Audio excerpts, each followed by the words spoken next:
Здравейте, приятели! Добре дошли в новия влог. Тук що бях на ногти. Гълго ще е втрещено от избора ми за цвят. Той и аз съм изненадана от себе си. Като човек, който се прави постоянно телесни ногти, ми е много набиващ се този цвят. Много ми е любимият цвят. Но да, сега заради празниците реших да не съм с френски. И така, общо взето, навряла съм се на едно много тъпо място. Трябва да излезна по някакъв начин и да се прибирам. Имам нови покупки от Пепко, но като се прибера ще ви покажа какво съм купила. Добро утро, няколко дена по-късно. Няма да ви лъжа, но не съм снимала 2 дена. Днес вече е петък. Този петък няма да съм на работа. И общо взето днес цял ден и събота и неделя ще сте с мен, за да мога да наваксвам, да ви снимам. Понеже вчера брат ми звънна и ми направи забележка за това колко несериозна съм и как така съм излъгала, че ще има повече влогове, а няма. И да, общо взето малки ме направи на 2 стотинки.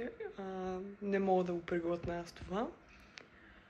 И така, днес работата ни е да оправя тук вкъщи. В 1 часа ще дойдат от Етела да ни оправят интернета и да прокарат външно тяло, защото Гълго се оплаква нон-стоп, че му е слаб интернета и му забиват там каквото прави на компютъра. Хората ще дойдат, после майка му ще е на някакъв банкет тук в София и си е отседнала в един хотел и най-вероятно ще учим до хотела да я видим. И това ще е общо взето плана за днес. И така, сега ще стана да ви покажа какво си взех от Пепко в крайна сметка, понеже ви обещах в предното клипче, което заснех, нищо, че 2 дена по-късно. Но да, сега ставам да ви покажа от Пепко нещата и после ви държа в течение. Ето това взех от Пепко, тази изстрелалка на скромната цена от 5,50. Има много различни модели, може да отидете да си вземете. И закачалки и малки лъжички. Това е общо взето от Пепко, но да, много е красиво. Hello! Значи човека дойде от Етел, сложи ни външното тяло и общо взето оправя интернета. Сега го стъка на компютъра, а аз отивам до един търговски център за находки на коледни подаръци. Понеже е вече 13, буквално нямам един подарък купен, така че шкодолина. Така че ще се разгледам да видя нещо, ако харесам на нашите, понеже сме си голяма рода. А пък на майката на Гълго се оказа, че нямало да идва днеска, утре щяла да идва в София. Моя е грешката, но аз вече утре съм на работа. Така че да, това ще правя. Евентуално после ще се видя с братовчетка ми да пием едно кафе и така е. Сега ще ви покажа разни неща, ако хареса в магазините. И естествено ще видам през Пепко, така че най-вероятно там ще се включа. Приятели, в Юск съм. Харесах едно спално бельо на Яни и Таче. И нещо още искам да го харесам и това ще бъде техния подарък. Исках и чаршаф, понеже комплекта няма чаршаф. Обаче нещо не мога да харесам чаршаф, така че ще съм без чаршаф. Прибрах се вече от пазара. Сега ще ви покажа какво купих в крайна сметка. Спалното бельо за нашите в Пепко, подаръчната хартия на 1 левче. Така че ако все още нямате, там е добра идея, защото има и много варианти.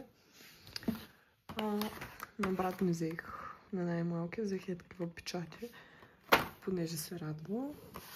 Чиксо се взех, за да мога да покажам и другите подаръци, които в последствие ще купя един душ гел, понеже нашия свършва на Хималая за напукани устни. Това е най-доброто решение.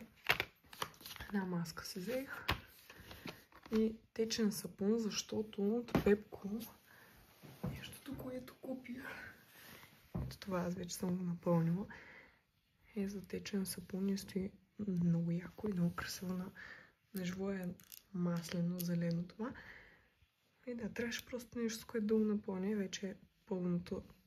То се личи всъщност. И да, сега още взето ще опаковам този подарък. Като цяло още нещо трябва да им купя да измисля, но за сега да опаковам това и На майката на Гого също сме взели един подарък, който е опакован. Но аз ще го доопаковам. И не мога да ви го покажа, но е планер.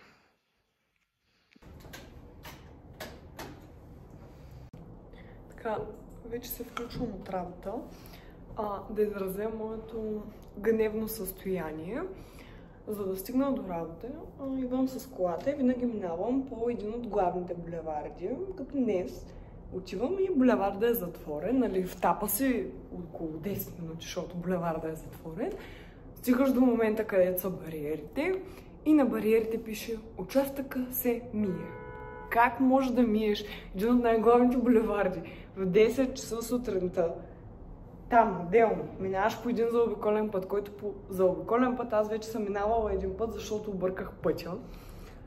И знам, че има едно ужасно кръстовище, където там е руска рулетка. Или минаваш, или умираш. Отвратително. Ние в Стара Загора, ако имаме такова кръстовище, всеки ден ще сме по новините, защото просто всеки прави каквото си иска на това кръстовище, защото в кръстовището по средата има друго кръстовище. Просто отвратителна работа. Дори не мога да се сетя как точно се води квартала, в който е това тъпо кръстовище.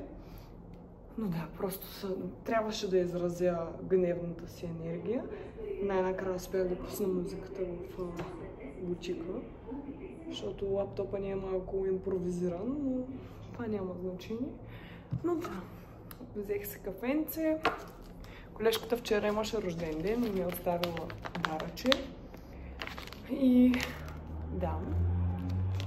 Другата ми колежка, която и двете вчера бяха рожденички, ще да е малко по-късно, защото ме помоля аз да отворя бутика и да се тръгна по-рано, а пък тя да е по-късно да затворя, както и да е наши си разбирания. Но да, днес ще съм до по-рано на работа, така че евентуално вечерта мога да измисля да правя нещо с Гого и да се включа. Добре дошли в София. Свърши по-рано работа и в момента съм в най-голямата тълпа. Тук на Парадайс е ужасно. И просто ако не пътувам 45 минути до вкъщи, пък на. Съм вече пътувам от 15 минути, съм на долната улица на бутика, така че ще ви апдейтвам, нали, за колко време ще стигна. Просто ако реално колко ме боли. Вече съм на 3 хапчета. Сега съм надръсваме такъв в колата и цяло няма ми пука.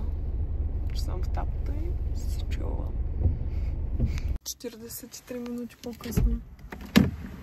Аз се прибрах. Аз просто не мога да повярвам през какво преминах.